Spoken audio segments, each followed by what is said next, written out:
Hello friends, today is day 3 of our crib making and today is 24 December, tomorrow is Christmas.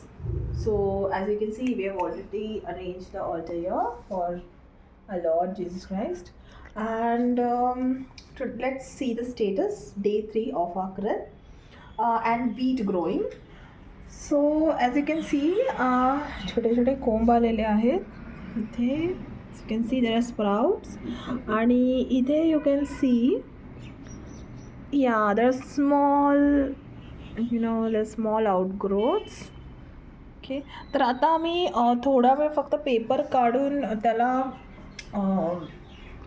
मातीला wait केलं होतं आणि now we are again going to because मला हे सगळं arrangement करायचं होतं म्हणून मी पेपर्स काढले होते. So as you can see we have also made the gate year.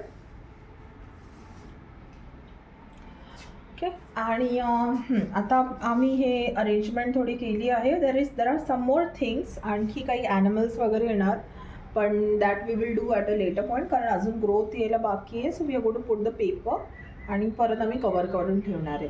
So just wanted to show you this little improvement or progress that has happened. We'll keep you posted. Thank you.